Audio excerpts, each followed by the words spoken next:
وہ جو ہے وہ لاگو ہو گئی ہیں۔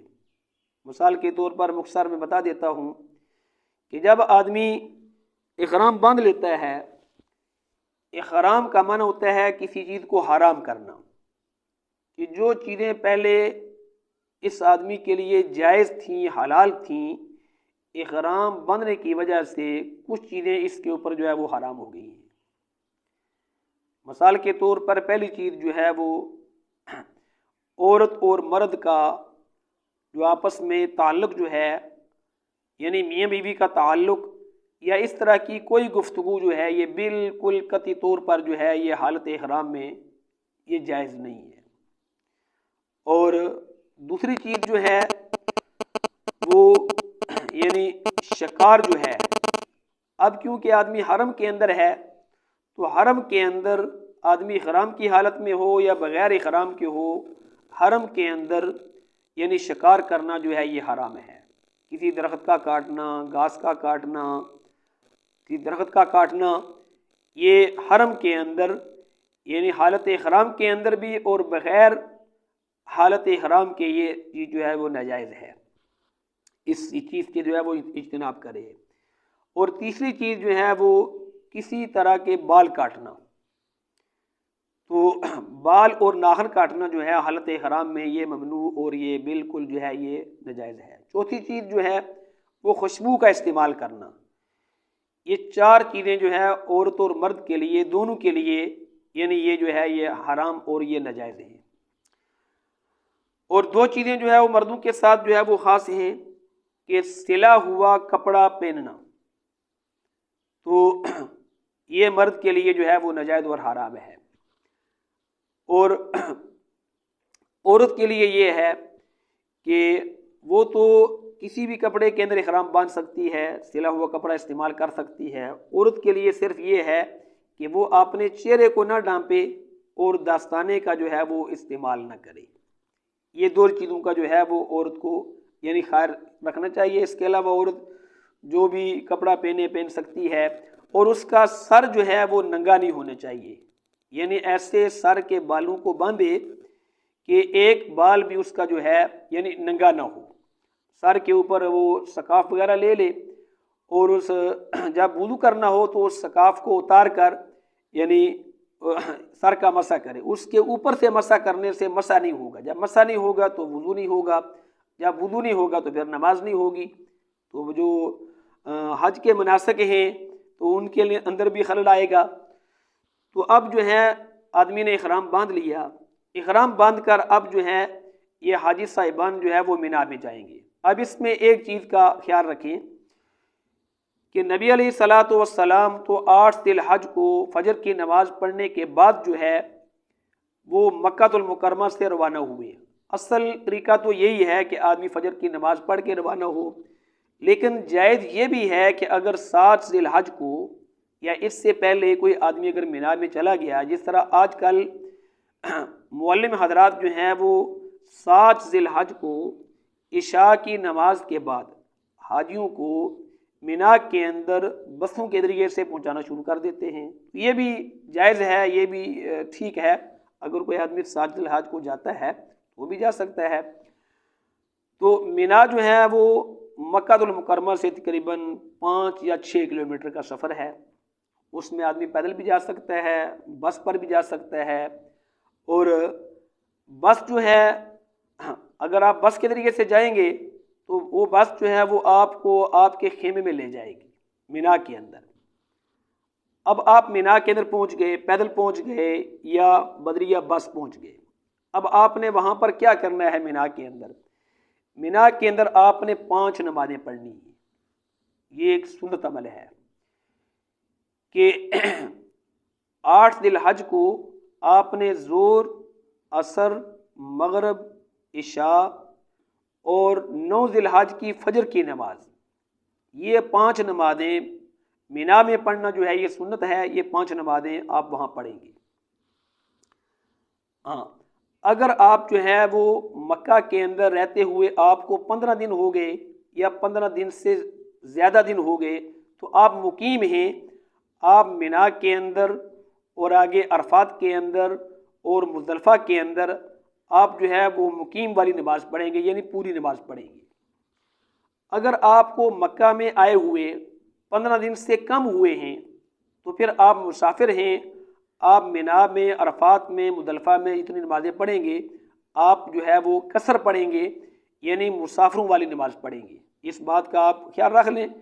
آپ کو پتہ ہوگا کہ ہم مقیم ہیں یا ہم مسافر ہیں، تو مینا کے اندر جو ہے 5 نمازیں جو ہے وہ پڑھ لیں، اور اس کے بعد 9 ذی الحج کو فجر کی نماز کے بعد آپ کی جو ہے وہ روانگی ہوگی۔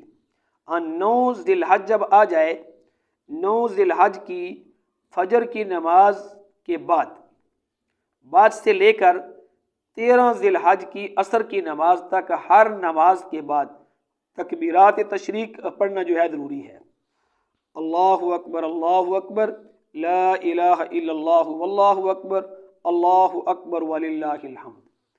اس کے ساتھ جو ہے وہ آپ تلبیہ بھی پڑھتے رہیں، اور ہر نماز کے بعد جو ہے وہ تکبیرات تشریق بھی، یعنی مرد حضرات بھی پڑھیں اور عورتیں بھی جو ہے وہ اپنی نماز کے بعد جو ہے اس کو پڑھیں۔ یہ 5 دن جو ہے تکبیرات تشریق جو ہے وہ پڑھنی ہے، یہ ضروری ہوتی ہے پڑھنی۔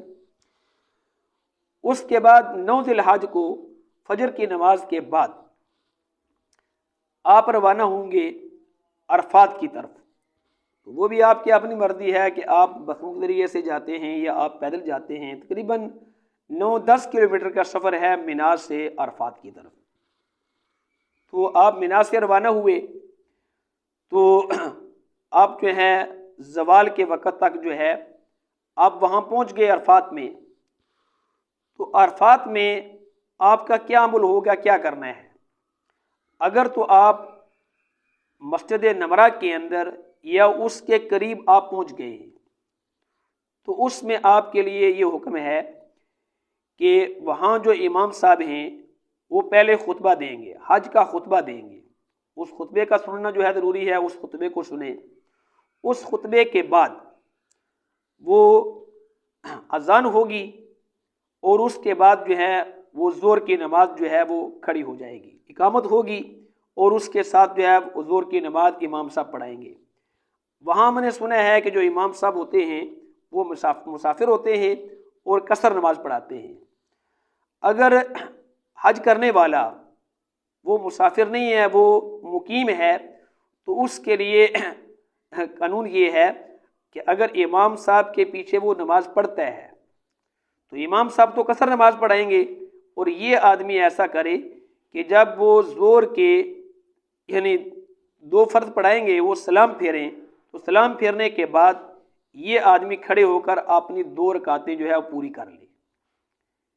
2 رکعتیں اس طرح پوری کرے کہ اس میں فاتحہ اور سورت وغیرہ نہیں پڑھنی ہے، تھوڑی دیر کھڑا ہو کر جو ہے یعنی قیام رکوع جو ہے وہ کر لے، اور جلدی جلدی 2 رکعتیں اپنی پوری کر لے، اس میں سورہ فاتحہ وغیرہ کوئی صورت نہ پڑھے، اور اس کے بعد فوراً دوسری نماز کھڑی ہو جائے گی، یعنی دوسری اقامت ہوگی، اور اس کے ساتھ ہی عصر کی نماز کھڑی ہو جائے گی۔ یعنی ظہر کے وقت میں وہ دونوں نمازیں جو ہے امام صاحب پڑھائیں گے، وہ قصر پڑھائیں گے، تو عصر کی نماز بھی وہ 2 رکعت پڑھائیں گے۔ تو کیونکہ پیچھے اگر پڑھنے والا جو ہے وہ مقیم ہے تو وہ یعنی امام صاحب کے سلام پھیرنے کے ساتھ عصر کی بھی 2 رکعتیں اپنی پوری کر لے، اس کے اندر بھی سورہ فاتحہ اور سورت جو ہے وہ نہ پڑھے۔ تو اگر آدمی مسافر ہے تو پھر تو امام صاحب کے ساتھ ہی سلام پھیر دے۔ تو جب 2 نمازیں یعنی امام صاحب کے ساتھ پڑھ لی، اور جو لوگ اپنے اپنے خیموں میں ہوں گے، مسجد کے قریب نہیں پہنچے، مسجد کے اندر یا مسجد کے قریب نہیں پہنچے، وہ خیموں میں ہیں، وہاں پر تو نہ خطبے کی آواز آتی ہے اور نہ اذان کی آواز آتی ہے، وہ آواز نہیں آتی۔ وہ لوگ اپنے اپنے خیموں میں ظہر کے وقت میں ظہر کی نماز پڑھیں اور عصر کے وقت میں عصر کی نماز پڑھیں۔ وہ ان کو پتہ ہے کہ وہ مقیم ہیں یا مسافر ہیں، اگر مقیم ہیں تو پوری نماز پڑھیں، اگر وہ مسافر ہیں تو وہ قصر نماز پڑھیں۔ یہ ان کے یعنی پہلے سے ان کے ذہن میں یہ بات ہونی چاہیے کہ ہم مقیم ہیں یا ہم مسافر ہیں۔ اب اس کے بعد میدان عرفات میں جب 2 نمازیں آپ نے پڑھ لی، اس کے بعد کیا کرنا ہے؟ یعنی نماز کے بعد سے یعنی زوال سے لے کر سورج غروب ہونے تک جو ہے وہ میدان عرفات میں ٹھہرنا ہے، جس کو وقوف عرفات کہتے ہیں۔ یہ جو وقوف عرفات ہے کہ یہ حج کا بہت بڑا ایک رکن ہے، اگر یہ ادا نہ کیا جائے تو آدمی کا حج جو ہے وہ ہوتا ہی نہیں، اس کا اور کوئی متبادل ہے ہی نہیں۔ تو یہ سب سے بڑا جو ہے یعنی میدان عرفات جو ہے یہ رکن اعظم ہے، اس کا ادا کرنا ضروری ہے۔ تو جو آدمی وہاں پر زوال سے پہلے پہنچ گیا ہے، اس کے لیے حکم یہ ہے کہ زوال سے لے کر سورج غروب ہونے تک وہاں پر ٹھہرنا اس کے لیے ضروری ہے۔ اگر سورج غروب ہونے سے پہلے یہ میدان عرفات کو چھوڑ دیتا ہے، نکل آتا ہے، تو ایسے آدمی کے اوپر دم آئے گا، یعنی اس کو قربانی دینی پڑے گی۔ اب اس نے کرنا کیا ہے، یعنی 2 نمازیں پڑھ لی، 2 نمازوں کے بعد غروب آفتاب کیا کرے گا، یہ اس کے اندر یہ آدمی ذکر اذکار کے اندر یعنی تلاوت کے اندر یعنی اپنے آپ کو مشغول رکھے، کھڑے ہو کر دعا مانگے، جتنی دیر کھڑا ہو سکتا ہے، یہ افضل ہے کھڑے ہو کر دعا مانگنا۔ اب اس کی طاقت نہیں ہے کھڑے ہونے کی، پھر بیٹھ جائے، لیکن رہے یہ ذکر و اذکار کے اندر۔ اس کے لیے کچھ یہ اعمال جو ہے وہ بتلائے گئے ہیں کہ 100 مرتبہ جو ہے وہ چوتھا کلمہ پڑھ لے، لا الہ الا اللہ وحدہ لا شریک لہ لہ الملک ولہ الحمد یحیی و یمیت بیدہ الخیر وہو علی کل شیء قدیر۔ 100 مرتبہ جو ہے یعنی یہ چوتھا کلمہ پڑھ لے، اور اس کے بعد 100 مرتبہ جو ہے سورہ اخلاص پڑھ لے بسم اللہ کے ساتھ، بسم اللہ الرحمن الرحیم، قل هو اللہ احد اللہ الصمد لم یلد ولم یولد ولم یکن لہ کفوا احد۔ 100 مرتبہ جو ہے یعنی سورہ اخلاص پڑھے، اور اس کے بعد جو ہے 100 مرتبہ جو ہے وہ درود شریف پڑھ لے۔ درود شریف یوں پڑھے کہ اس کے آخر میں وعلینا معاہم یہ الفاظ بولے، جس طرح میں پڑھتا ہوں آپ سن لیں، اللہم صلی علی محمد وعلی آل محمد کما صلیت علی ابراہیم وعلی آل ابراہیم انک حمید مجید وعلینا معاہم، اللہم بارک علی محمد وعلی آل محمد کما بارکت علی ابراہیم وعلی آل ابراہیم انک حمید مجید وعلینا معاہم۔ یعنی درود شریف کے آخر میں جب پہلا حصہ ختم کرے اس کے آخر میں بھی یہ پڑھے وعلینا معاہم، اور جب دوسرا حصہ ختم کرے تو اس کے ساتھ بھی وعلینا معاہم پڑھے۔ اس کے بعد 100 مرتبہ جو ہے استغفار پڑھ لے۔ استغفار جو ہے وہ کئی طرح کا ہے، استغفر اللہ الذی لا الہ الا هو الحی القیوم واتوب الیہ، یہ 100 مرتبہ پڑھ لے، یا اس طرح پڑھ لے استغفر اللہ ربی من کل ذنب واتوب الیہ۔ اگر اتنا نہیں آتا تو صرف استغفر اللہ پڑھ لے، یعنی 100 مرتبہ یہ پڑھ لے۔ اس کے علاوہ جو دعائیں ہیں وہ پڑھے، قرآن پاک کی تلاوت کرے، سورہ یاسین شریف پڑھے، اور خوب جو ہے رو رو کر جو ہے وہ اللہ پاک سے میدان عرفات کے اندر جو ہے وہ دعائیں مانگے۔ یہ بہت جو ہے فضیلت والا دن ہے، جو یوم عرفہ ہے، اس کی بڑی فضیلت ہے۔ حدیث شریف کے اندر آتا ہے کہ جتنا ذلیل و خوار اور جتنا دھتکارا ہوا اور اس دن شیطان ہوتا ہے کہ باقی کسی دن کے اندر نہیں ہوتا ہے۔ کیوں؟ اس کی وجہ کیا ہے کہ وہ دیکھتا ہے کہ ایک کثیر تعداد میں مسلمان جو ہے وہ جمع ہوئے ہیں، اور تمام کی زبان کے اوپر ایک ہی الفاظ ہے، لبیک اللہم لبیک لبیک لا شریک لک لبیک ان الحمد والنعمت لک والملک لا شریک لک۔ ایک عجیب منظر ہے میدان عرفات میں، کوئی چھوٹے قد کا ہے، کوئی بڑے قد کا ہے، کوئی عربی ہے، کوئی عجمی ہے، کوئی مختلف زبانیں بولنے والے ہیں، وہ سب کے الفاظ سب کا جو ہے وہ لباس بھی ایک ہے، 2 چادریں پہنی ہوئی ہیں، اور سر بھی ننگا ہے، تو سب کے الفاظ ان کی زبان پر یہ الفاظ ہیں، اے اللہ ہم تیری بارگاہ میں حاضر ہیں، تیری بارگاہ میں حاضر ہیں، رو رو کر دعائیں مانگ رہے ہیں۔ اور اس کی بنیاد کے اوپر اللہ تبارک و تعالیٰ کی رحمت جو ہے وہ موسلادھار برستی ہے، جس کو شیطان برداشت نہیں کر سکتا، جس کی وجہ سے وہ ذلیل و خوار اور دھتکارا ہوا جو ہے وہ ہو جاتا ہے، کیونکہ وہ دیکھتا ہے کہ میری محنت جو ہے وہ ضائع ہو رہی ہے، یہ اللہ تبارک و تعالیٰ کی مخلوق اللہ کے سامنے گڑ گڑا کر دعائیں مانگ رہی ہے، اور اللہ پاک جو ہے، اللہ پاک نے بخشش کے دروازے جو ہے وہ کھول دیے ہیں۔ تو اس وجہ سے خوب جو ہے رو رو کر یعنی اس میدان کے اندر دعائیں مانگے، اپنے لیے، اپنی اولاد کے لیے، اپنی دود و قارب کے لیے، رشتہ داروں کے لیے، اپنے ملک کے لیے، بلکہ تمام امت کے لیے جو ہے وہ خوب جو ہے وہ دعائیں مانگی جائے۔ مغرب تک جو ہے یہ سلسلہ آدمی کا یعنی جاری رہنا چاہیے۔ نبی علیہ الصلاۃ والسلام نے یہاں پر بہت لمبی چوڑی جو ہے وہ امت کے لیے جو ہے وہ یہاں پر یعنی دعائیں مانگی ہیں، اور میدان عرفات میں یعنی دین کی تکمیل ہوئی ہے۔ الیوم اکملت لکم دینکم واتممت علیکم نعمتی ورضیت لکم الاسلام دینا، یہ آیت بھی میدان عرفات میں نازل ہوئی کہ آج کے دن ہم نے تمہارے دین کو مکمل کر دیا ہے اور تمہاری نعمت کو پورا کر دیا ہے، اور دین اسلام کو اللہ تبارک و تعالیٰ فرماتے میں نے تمہارے لیے پسند کیا ہے۔ تو میدان عرفات میں یعنی مغرب تک رہنا جو ہے یہ ضروری ہے۔ اب اس کے بعد اس میں ایک مسئلہ اور ہے کہ کوئی آدمی اگر زوال سے غروب آفتاب تک میدان عرفات میں نہیں پہنچ سکا، اس کے لیے حکم یہ ہے، یہ جو آگے آنے والی رات ہے، اگر اس رات کے یعنی یہ جو 10 ذی الحج کی رات بنتی ہے، اگر اس رات کے کسی حصے کے اندر بھی صبح صادق سے پہلے پہلے کوئی آدمی میدان عرفات میں چلا گیا، چکر لگا کے آ گیا، اس کی حدود کے اندر سے پھر کر آ گیا، تو اس آدمی کا بھی یہ وقوف عرفہ جو ہے یہ ہو جاتا ہے۔ اللہ تبارک و تعالیٰ نے یعنی یوم عرفہ کے ساتھ 2 راتیں لگا دی، ایک اس کی اپنی رات ہے اور ایک 10 ذی الحج والی رات جو ہے وہ بھی اس کے ساتھ شامل کر دی، اور 10 ذی الحج کی اپنی کوئی رات نہیں ہے۔ یعنی یہ حاجیوں کی آسانی کے لیے، سہولت کے لیے اللہ تبارک و تعالیٰ نے یعنی یہ قانون جو ہے بنایا۔ اب اس کے بعد جب سورج غروب ہوگا، سورج غروب ہونے کے بعد میدان عرفات سے نکلنا ہے واپسی، جس کو اللہ تبارک و تعالیٰ نے قرآن پاک میں فرمایا کہ ثم افیضوا من حیث افاض الناس، پھر لوٹو تم اس جگہ سے کہ جہاں سے باقی لوگ لوٹتے ہیں۔ یعنی یہ میدان عرفات سے اب واپسی ہو رہی ہے۔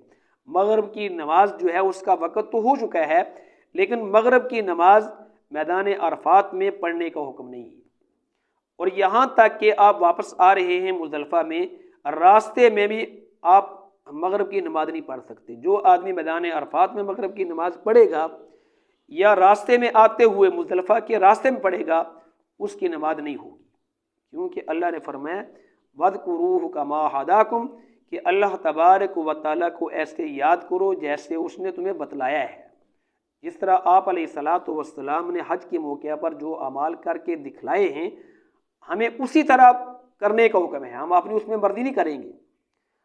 اب آدمی جو ہے میدان عرفات سے واپس آگے ہم بسوں کے ذریعے سے آئے یا ہم پیدل آئے، اب جو ہے مزدلفہ میں پہنچ گئے، آ کر رات کے 10 بجے پہنچے یا 11 بجے پہنچے یا 12 بجے پہنچے، جتنے بجے بھی پہنچے، وہاں آ کر ہم نے کیا کرنا ہے؟ وہاں آ کر ہم نے مغرب کی اور عشاء کی دونوں نمازیں جو ہے یہ پڑھنی۔ پہلے مغرب کی جو ہے وہ نماز پڑھیں گے تو اس کے 3 فرض پڑھیں گے۔ اب 3 فرض پڑھ لیے، اس کے بعد جو ہے عشاء کی نماز جو ہے پڑھیں گے، عشاء کے فرض جو ہے پڑھیں گے۔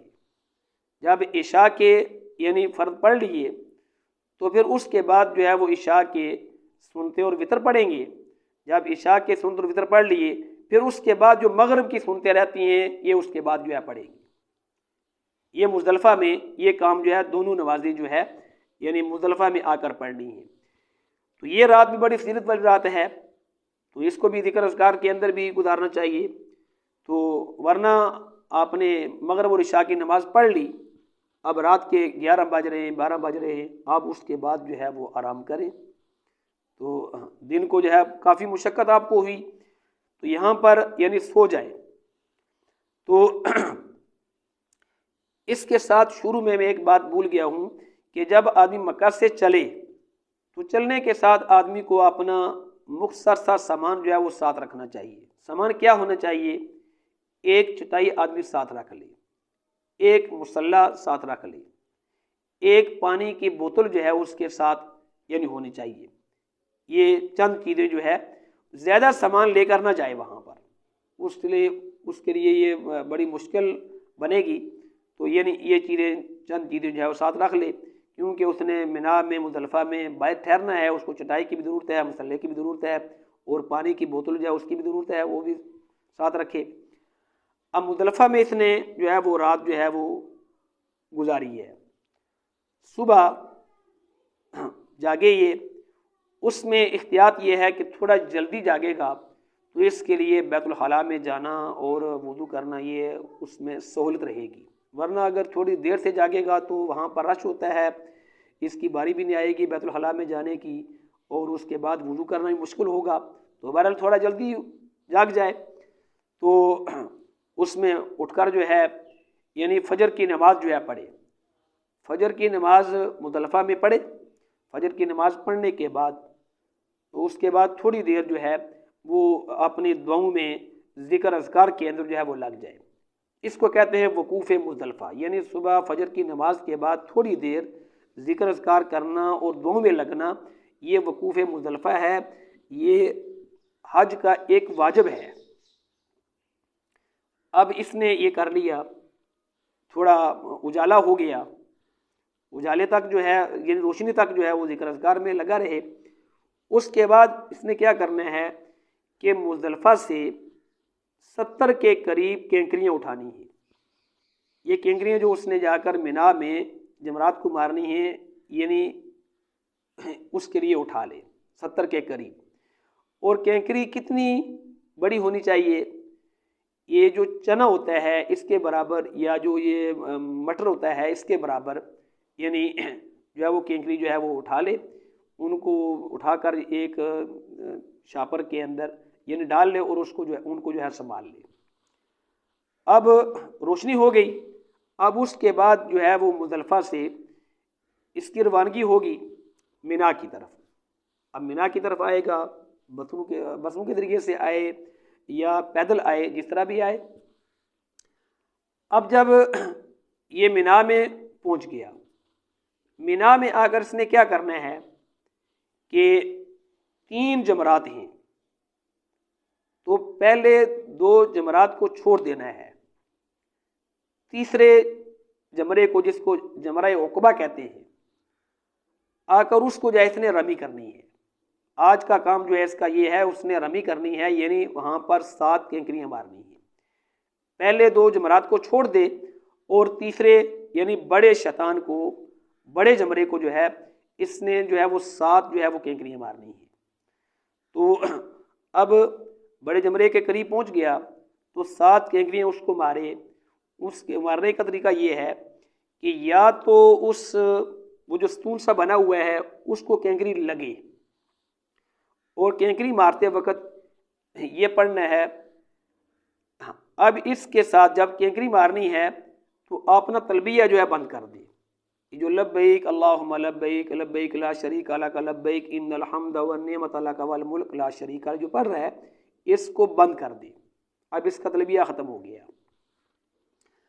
اس کے بعد جب کینکری مارنی ہے تو بسم اللہ اللہ اکبر یہ پڑھنا ہے، اس کے ساتھ اگر یہ بھی دعا اس کے الفاظ آتے ہوں رغما للشیطان ورضا للرحمن، کہ یا اللہ کہ تیرے نام سے تو بڑا ہے، تیرے نام سے کینکری مار رہا ہوں، شیطان کو ذلیل کرنے کے لیے اور رحمان کو راضی کرنے کے لیے۔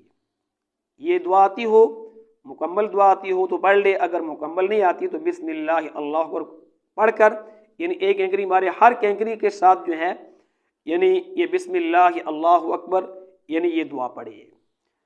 اور یہ کینکریاں مارنا جو ہے یہ بھی ایک حدیث شریف میں آتا ہے کہ یہ بھی اللہ کا ذکر ہے، جتنے بھی حج کے مناسک ہیں یعنی وہ سب جو ہے وہ ذکر کے اندر آتے ہیں۔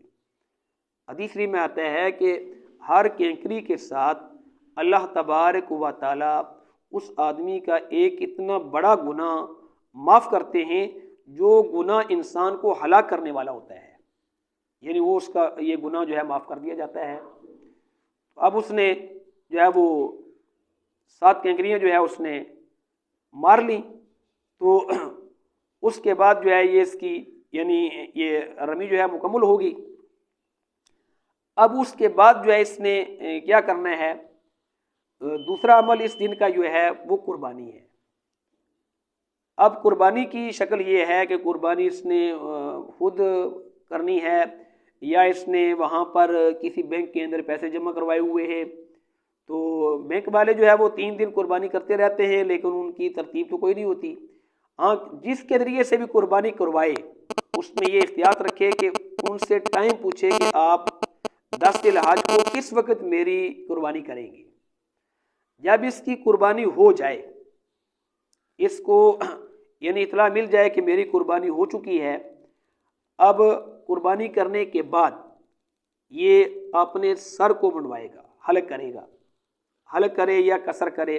حلق کہتے ہیں کہ پورے سر کے بالوں کو منڈوا دینا، اور قصر جو ہے یعنی یہ بالوں کو کاٹنا ہوتا ہے کہ اگر کسی انسان کے بال جو ہے بڑے ہیں تو اس کے اندر یعنی اس کا یعنی کم از کم جو ہے وہ چوتھا حصہ بال جو ہے اس کے یعنی کاٹنے پڑیں گے۔ بہتر یہ ہے کہ سر کے سارے بال جو ہے منڈوا دے۔ تو اس کے بعد جو ہے یعنی اس نے پہلے رمی کی، اس کے بعد جو ہے اس نے قربانی کی، اس کے بعد جو ہے اس نے حلق جو ہے کروا دیا۔ یہ جو ہے وہ 3 کام جو ہے ان کے اندر ترتیب بھی لازمی ہے اور ضروری ہے۔ اگر اس نے ان کے اندر ترتیب کے اندر آگے پیچھے کیا تو اس آدمی کے اوپر جو ہے وہ دم آئے گا، یعنی اس کو قربانی جو ہے کرنی پڑے گی ہے۔ تو اس بات کا جو ہے یعنی وہ خیال رکھے ہے۔ تو اس کے بعد جو ہے یعنی جب اس نے یہ کام کر لیے تو اس نے حلق بھی کروا دیا۔ اب اس کا احرام جو ہے یعنی احرام اس کا کھل گیا۔ اب یہ اپنی رہائش پر آئے اور جو ہے وہ ان احرام کی چادروں کو اتارے، اور اس کے بعد جو ہے یعنی غسل کرے اور سلے ہوئے کپڑے جو ہے پہن لے۔ احرام کی تمام پابندیاں اس کے اوپر ختم ہو گئیں، لیکن ایک پابندی جو ہے ابھی باقی ہے۔ وہ کون سی ہے کہ میاں بیوی کا تعلق جو ہے اس کے بارے میں ابھی جو ہے احرام اس کا باقی ہے، یعنی وہ میاں بیوی کا تعلق آپس میں یہ دونوں قائم نہیں کر سکتے ہیں۔ وہ طواف زیارت کرے گا تو اس کے بعد جو ہے یعنی بیوی اس کے لیے حلال ہوگی، طواف زیارت سے پہلے بیوی حلال نہیں ہوگی۔ اب اس نے یہ سارے کام کر لیے، غسل بھی کر لیا، کپڑے پہن لیے، احرام کی پابندیاں ختم ہو گئیں سوائے بیوی کے۔ اب یہ مکہ المکرمہ میں آئے گا۔ مکہ المکرمہ میں آ کر جو ہے وہ طواف زیارت کرے گا۔ اس طواف کو طواف زیارت کہتے ہیں، اور طواف افاضہ بھی کہتے ہیں، اور طواف حج بھی کہتے ہیں۔ اور یہ جو ہے حج کا تیسرا فرض ہے۔ حج کا پہلا فرض جو ہے وہ احرام باندھنا ہے، اور اس کا دوسرا فرض جو ہے میدان عرفات میں وقوف کرنا ہے، اور تیسرا اس کا فرض جو ہے وہ طواف زیارت ہے۔ اب طواف زیارت جو ہے طواف اسی طرح کرے گا جس طرح شروع میں بتایا تھا کہ طواف کا طریقہ وہی ہے اس کا۔ اب اس میں یعنی رمل تو ہوگا، رمل ہوگا اس میں، لیکن اس میں جو ہے وہ استباع نہیں ہوگا، کیونکہ استباع تو ہوتا ہے کہ احرام کی چادریں جو ہے وہ یعنی بندھی ہوئی ہوں، اس وقت ہوتا ہے۔ اب اس میں کیونکہ احرام کی چادریں نہیں ہیں، اور رمل جو ہے وہ پہلے 3 چکروں میں رمل کرے گا۔ طواف کرنے کے بعد جو ہے 2 رکعت جو ہے واجب الطواف مقام ابراہیم پر پڑے گا، یا کہیں بھی جگہ مل جائے۔ اس کے بعد جو ہے وہ آب زمزم پانی پیے گا، اور اس کے بعد جو صفا مروہ کی سعی کرے گا۔ صفا مروہ کے 7 چکر جس طرح عمرے کے اندر اس نے لگائے ہیں، تو یعنی 7 چکر اس کے لگائے گا۔ تو اب 7 چکر لگانے کے بعد اب اس کا طواف جو ہے طواف زیارت جو ہے اس کا مکمل ہو گیا۔ اب اس کے بعد کیا کرنا ہے اس نے؟ اس کے بعد اس نے جو ہے مکہ المکرمہ کے اندر رہنا نہیں ہے، طواف زیارت سے فارغ ہونے کے بعد رات کو فارغ ہوا ہے یا جب بھی فارغ ہوا ہے، اس کے لیے حکم یہ ہے کہ اب مینا کے اندر جائے گا۔ اگر یہ مکہ کے اندر رہا تو مکہ کے اندر یہ رات گزارنا یہ مکروہ ہے۔ یہ رات جو ہے وہ مینا کے اندر چلا جائے گا۔ اب مینا کے اندر جا کر جو ہے 11 اور 12 یہ 2 دن جو ہے 2 راتیں جو ہے اس نے مینا کے اندر جو ہے اس نے گزارنی ہے۔ اب دوبارہ مینا میں جائے گا، مینا میں جا کر جو ہے یعنی آگے جو ہے وہ 11 ذی الحج آ جائے گا۔ 11 ذی الحج کو یہ آدمی تینوں جمرات کے اوپر کینکریاں مارے گا اور زوال کے بعد مارے گا، زوال سے پہلے نہیں۔ یہ 2 دن کی کینکریاں جو ہیں ان کے لیے حکم یہ ہے کہ زوال کے بعد سے لے کر یعنی صبح صادق تک، یعنی رات کو بھی مار سکتا ہے، زوال سے بعد سے لے کر اگلی رات تک جو ہے صبح صادق تک جو ہے یہ کنکریاں مار سکتا ہے، زوال سے پہلے نہیں ہے۔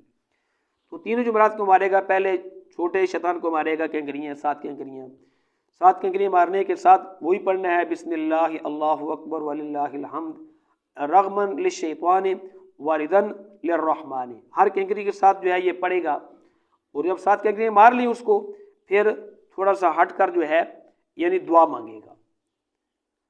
جب اس نے دعا مانگ لی، یہ بھی یہاں پر دعا قبول ہوتی ہے، اس کو اچھی طریقے سے دعا مانگنی چاہیے، اور اس کے بعد جو ہے یعنی دوسرے شیطان کو کنکریاں مارے گا، تو 7 کنکریاں مارے گا اس کو، پھر اس کے بعد تھوڑا سا ہٹ کر جو ہے یہ دعا مانگے گا۔